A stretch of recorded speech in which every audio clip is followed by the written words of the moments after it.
هدى قول لهم حطوا لايك، قول لهم ازيكم. فكروا بقى فهدى رايح فين؟ رايح فين؟ رايح لسيلا؟ قول لهم انا رايح فين، اكتبوا في التعليقات. مش عارف يقول. مش عارف. وريني كده لسانك. انت واكل ايه؟ لبان؟ انت بقيت هالك؟ انت بطل خارق؟ السلام عليكم ورحمة الله وبركاته. ازيكم حبايبي، عاملين ايه؟ يا رب تكونوا بخير وبهنا وبسعادة يا رب العالمين. طبعا جاي لكم بخبر جميل. بخبر حلو، خبر جميل هيفرحكم. اللي هم بيحبوا فهد وبيحبوا ركان، اللي هو ركان يعني اللي بيحبوا امل اسعد. طبعا قبل ما نبدا باي حاجه ان شاء الله كده نصلي بينا على النبي وعليه افضل الصلاه والسلام.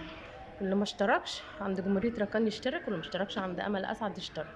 وقبل اي حاجه بقى نحط لنا اللايك عند خبر حلو كده ان شاء الله بخصوص ركان. طبعا انا جواتي مبسوطه. طبعا هتقولوا احنا ايه الخبر؟ هقول لكم ان ركان مستني باباه ماشي عشان يجيب له الهديه، وان شاء الله باذن الله احنا يعني هو كلمنا وقال انا داخل عليكم. وطبعا انا قلت احب افرحكم لان أنا طبعا مبسوطه وفرحانه ان فهد يعني لاول مره ان هيقابل باباه ويديله هديته في عيد ميلاده وعشان انا مبسوطه فانا طالعه ان انا ايه ابسطكم معايا.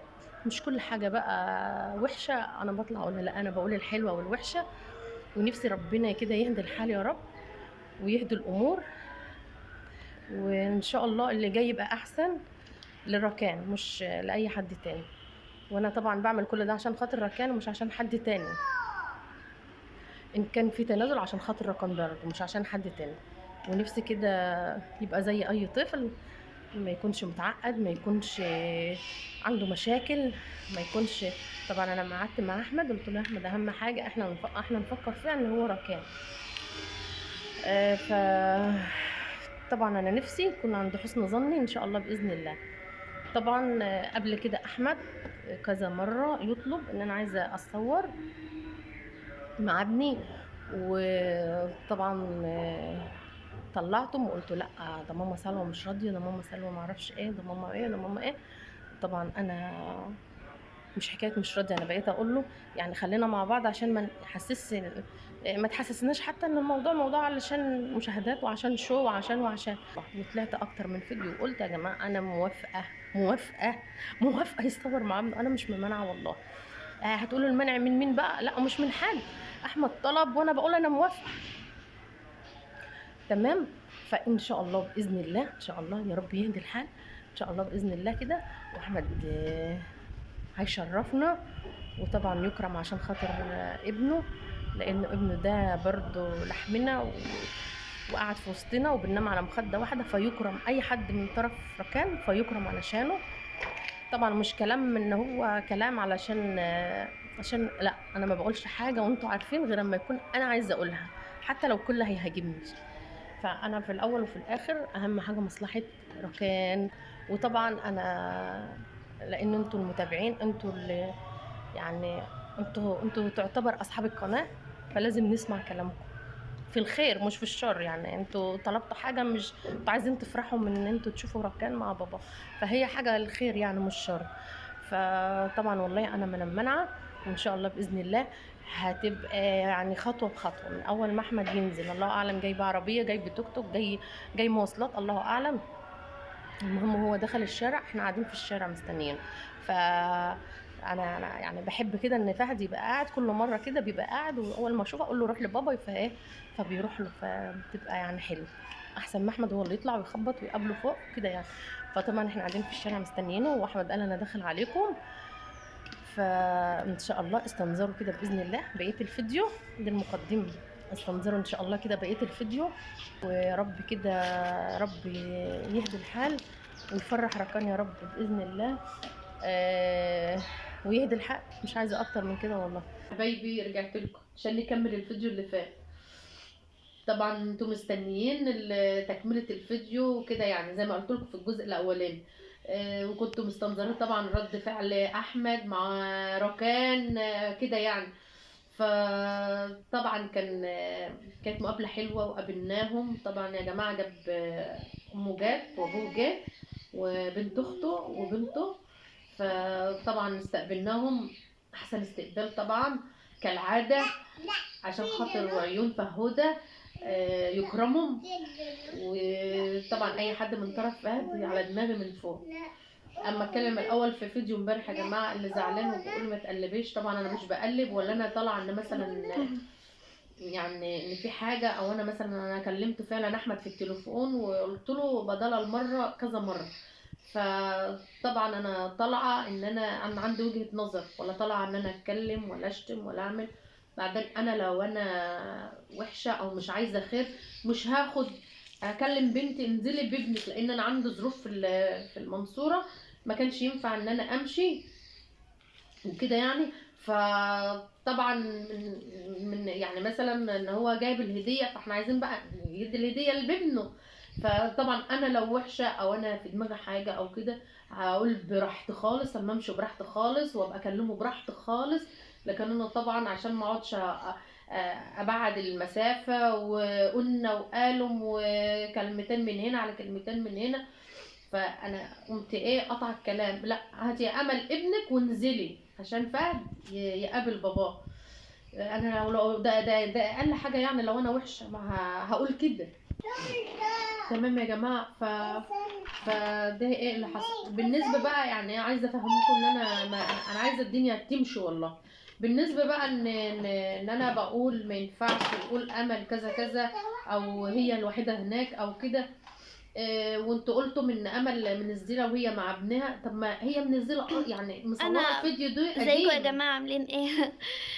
طبعا يا جماعه انا لما قلت انا من غير ماما سلوى ما كانش ينفع تصور معانا الفيديو ده علشان وفاة مامتها، يعني احتفال او كده. طبعا ما كانش احتفال عشان برضه الناس بتقول احتفال، ده تورته. يعني ان انتوا بتاكلوش جاتوه تورته في ايامكم العاديه؟ كانت تورته وابني عاوز يعمل والفيديو حبيت اعمل قديم ذكرى يعني. انا كنت موجوده هنا في البلد بس ما كانتش منزلاه. يعني كانت مامتي، انا بقول مش موجوده معايا يعني عادي، ممكن تكون في مشوار عند الجيران في السوق هنا. ما قلتش انا في بلد وهي في مدينه وانا في مدينه تانية يعني. طيب فمش عايزين اي يعني كلمه كده نتكلم. لا انا والله ما في اي حاجه في دماغي. طبعا فهد زي اي طفل فرح باللعبه اللي بابا جايبها له، وفضل يلعبه ويمشي بيها ويعمل. كان نفسي حتى ان انا اخد بس لقطه كده صوره معينه، يعني صوره وهو بيلعبه وكده ومركب اخته ومركبه. فطبعا انا ما ينفعش اعمل حاجه الا بالاستئذان. وطبعا حد من اللي كانوا قاعدين، حد من طرفنا وكده يعني، كانوا فرحانين قوي كده يعني بالمنظر ان احمد ماسك البنت والولد وعمال يركبهم ويمشي بهم وما اعرفش ايه وكلام العيال مع بعض وعمالين يحضنوا في بعض. فحد يعني من عيلتنا قال يا جماعه خدوا صوره ده صوره خدوا صوره وانتوا كلكم مع بعض. فطبعا انا فوجئت ان محدش رد خالص، صوره مش فيديو يعني. المهم الكلام اتكرر مرة واتنين وتلاتة واربعة سؤال. طبعا انا منعا للاحراج، لان يعني وجهت الكلام لاحمد، خد يا احمد صورة مش فيديو. وفضلت يعني تقول لهم خدوا صورة بس كده وانتوا انت بتعمل كده. وطبعا وجهت الكلام لام احمد، وجهت الكلام لابو احمد مرة واتنين وتلاتة واربعة. طب يا ماما هو ده اللي احنا عاوزينه، احنا عاوزين يبقى كله بره التصوير وبره القنوات وكل حاجة يعني. يا ريت يمشوا على كده يعني ونمشي على كده احنا كمان. هو ما حدش يعني، كل اللي ام احمد عملت كده بس يعني صوروا والله منظر جميل يعني. اللي كانوا قاعدين ما يعرفوش اي حاجه عن اي حاجه، منظر جميل قوي وما اعرفش الله. صوروا بالله عليكم، تصوروا صوره ما قالوش فيديو. صوروا بالله لا تصوروا وكده يعني. طبعا احمد ما ردش، ابوه ما ردش. لكن ماما معلش بقى يا تعمل كده. جماعة، احنا كنا قلنا لكم هنصور لكم رد فعل فهد، بس ما ينفعش آه. نعمل حاجة غصب عن حد فما يعني. ينفعش، لازم يكون في استئذان ان احنا نستأذن نصور. كان حتى صورة كده بس ان هو يعني العيال مع بعض الطفلين وابوهم بيمشيهم وبيعملهم، وكان منظر حلو بصراحة يا رب ما يتحرم ابدا حد من اهله، يا رب، لو من ابوه ولا من امه، يا رب. معلش ولا يا حد جماعة، لو يتحرم من عياله. التليفون بيتهز شوية لان انا اللي بصور والستاند اتكسر. ان شاء الله نجيب طبعا ستاند. ماما سلوى فين؟ احنا دلوقتي في العاشر. اي جينا كنا في المنصورة كده، المفروض ان احنا راجعين، يعني المفروض ان احنا رايحين وراجعين تاني. فالمهم ماما امل مش قالت يلا تعبانة. ماما انا عندي برد وتعبت كده، فقالت لي يا ماما يلا نمشي على طول. فطبعا جينا هنا العاشر وقلت اكمل لكم الفيديو. يعني ان يا طبعا جماعة تخيلوا كمية التعب، يعني فهد ينزل مشوار رايح اي جاي والله، يومين ورا يعني شوف بعض انا يا كبيره اهو، اقسم بالله علشان تعبت، والله اقسم علشان بالله يشوف تعبت. باباه يعني. يعني انا عايزه اعرفكم، انا والله العظيم ما انا وحشه، انا بقول لك جبت الطفل الصغير بامه علشان ان انا نازله تاني، يعني انا نازله تاني. بس بجد انا كنت تعبانه قوي، لان يعني تعبت وانا في المنصوره، ما عدتش قادره حتى ان انا خلاص يعني. فقلت لا تعالوا عشان اوديكم وكده، خلاص هو شاف باباه فخلاص يلا وكده. فجيت يعني جينا حتى امل بالشنطه بتاعتي ايديها بس كده، ولسه داخلين والله حالا. يعني حسيت ان انا تعبانه حاضر كده، يا قلت احط حاجه عليا واكمل لكم الفيديو. والله يا جماعه من كتر ما كان فهد صعبان عليا، من كتر ما كنت عايزه ان هم يقعدوا مده اطول، يعني تقريبا ما كملش ربع ساعه يا حبيبي، ما كملش ربع ساعه.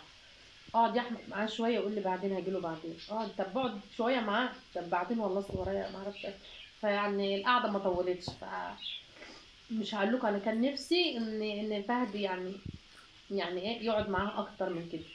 فربنا يا رب يصلح الحال يا رب. احنا قاعدين فجأة كده وهو قاعد على رجل ابوه، قال له يا بابا، قال له نعم يا ركان، قال له امل وحشة، قال له وحشة ليه؟ قال له علشان بتديني حقنة وبتديني دواء ببقي، صح يا فهد؟ قلت ايه؟ انا وحشة فهدى. قول لها عشان ايه؟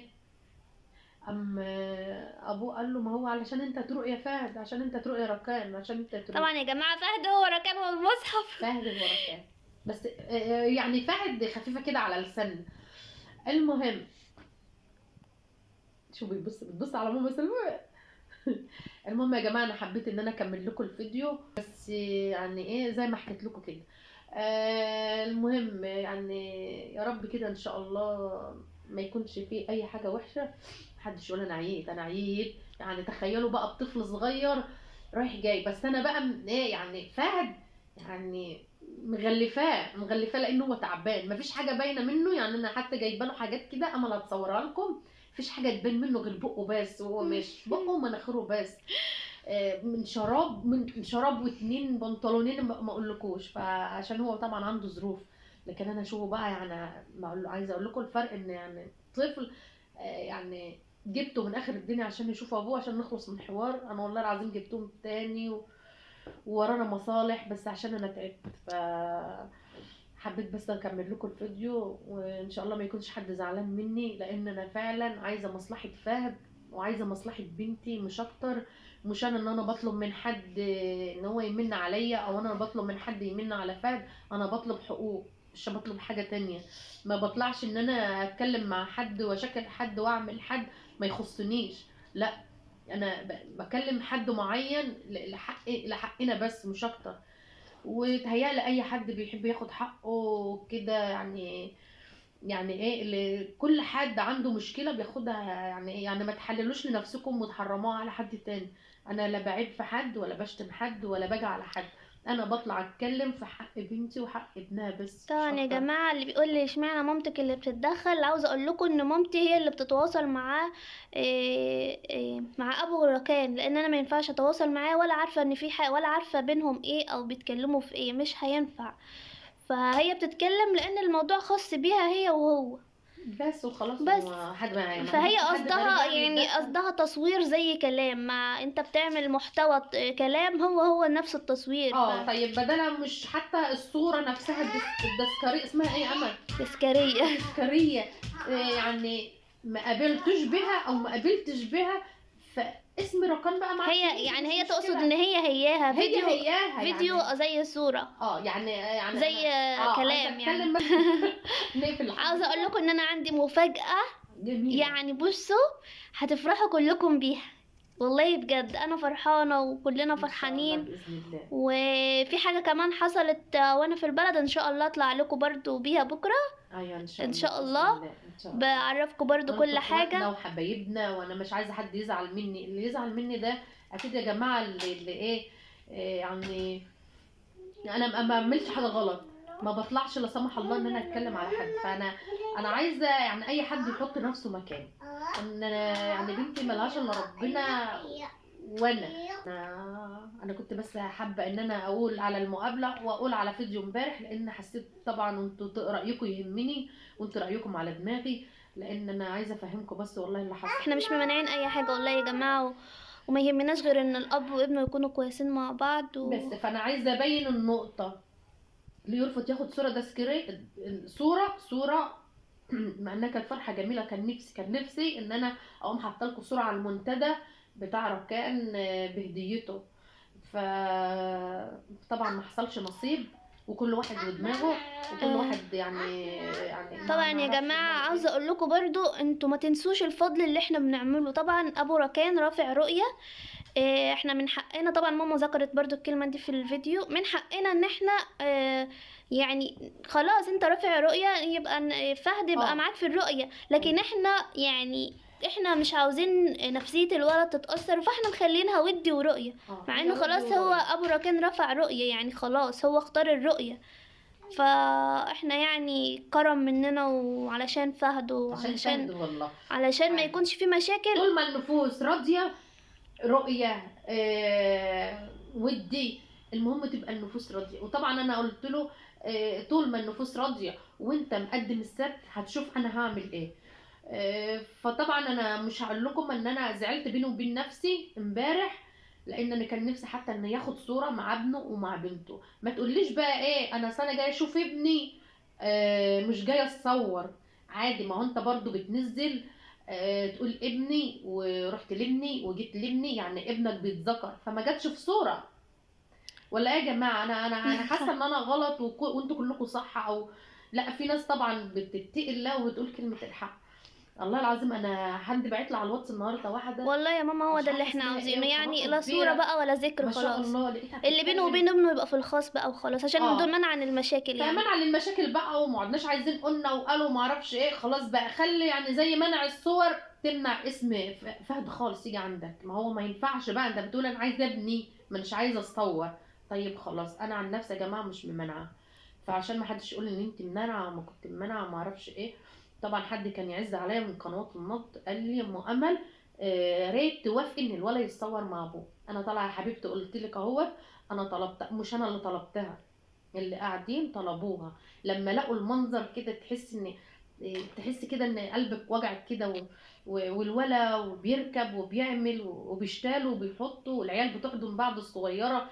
منظر اصلا كان نفسي اصوره، بس ما ينفعش ان انا اصور حد غصب عنه. فانا مش منع، حبا للشخصيه اللي كلمتنا قبل كده.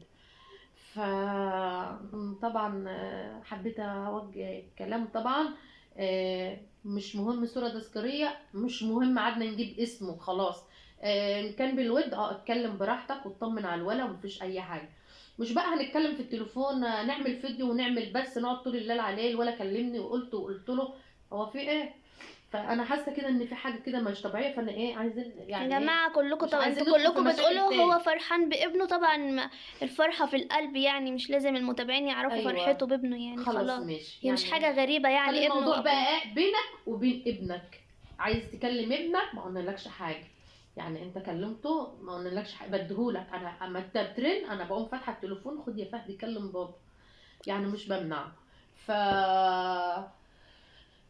فانا حبيت افهمكم يا جماعه، واي حد يزعل ما يزعلش مني، لان انتوا متابعينا وحبايبنا تقريبا ان هو حد واخواتنا. دعا عليك انت عيان. لا، برد من انا راحه يا جاي. ده انا شغاله زي الموتور والله العظيم، لو والله الموتور بيريح. هجيب يا لك عربية خرابي. يا ماما. ان شاء الله ربنا يكرمك ويسعدك ويهنيك يا امل يا بنت يا رب. الحمد يا امل لله. يسعدك ويهنيك يا رب ويرزقك برزق ابنك ان يا امل. شاء الله انا ربنا يا رب. كرمني، والله يا جماعة انا ربنا كرمني بكل حاجة حلوة، الحمد لله. بأهل الحمد لله. وابن وفلوس وكل حاجة معايا ما شاء الله، يعني الحمد لله. يا رب يسعدك ويهنيك يا رب، يا رب يسعدك ويهنيكي وفي حد في قلبي كده يعني بدعي له ان ربنا ما يحرمنيش منه، بس بجد والله. ما انت شايفاني يا بنت؟ ادعوا لها يا جماعه ربنا يفرحها ويكمل فرحتها على خير يا رب، وينول لها اللي في بالها يا رب، ويسعدها ويكرمها. امل بنت قلبي، ويا رب يرزقها برزق ابنها، يا رب يا رب يرزقها اللهم ويشفي لها آمين. ابنها. انا يا مش رب. عايزه حاجه غير كده والله يا يا رب جماعه. يشفيك انا يا عايزه، ركان مش يا عايزه رب. حاجه غير كده. يا رب اللهم امين. بس وبس يلا خلاص. توحشوني خالص خالص خالص خالص خالص. حبايبي يلا مع باي. ألف حطوا سلامة. لايك، نسينا نقول لكم. لا حطوا لايك، ما انا قلت في الاول. طيب مش مشكلة. حطوا لايك يا اولاد، وجمهوريه ركان، جمهوريه ركان، عشان عندنا اخبار حلوه ان شاء الله. انا ما كنتش مع ماما وهي بتصور لكم المقطع الاول والله يا انا لا جماعه. بعرف اصور. بس انا بقى يعني ايه، امل مثلا زي ما قلت لكم في المقطع، اما مثلا جايين فكانت في مكان تاني. يلا حبايبي، نشوفكم على خير يا جماعه. مع السلامه. على السلامه.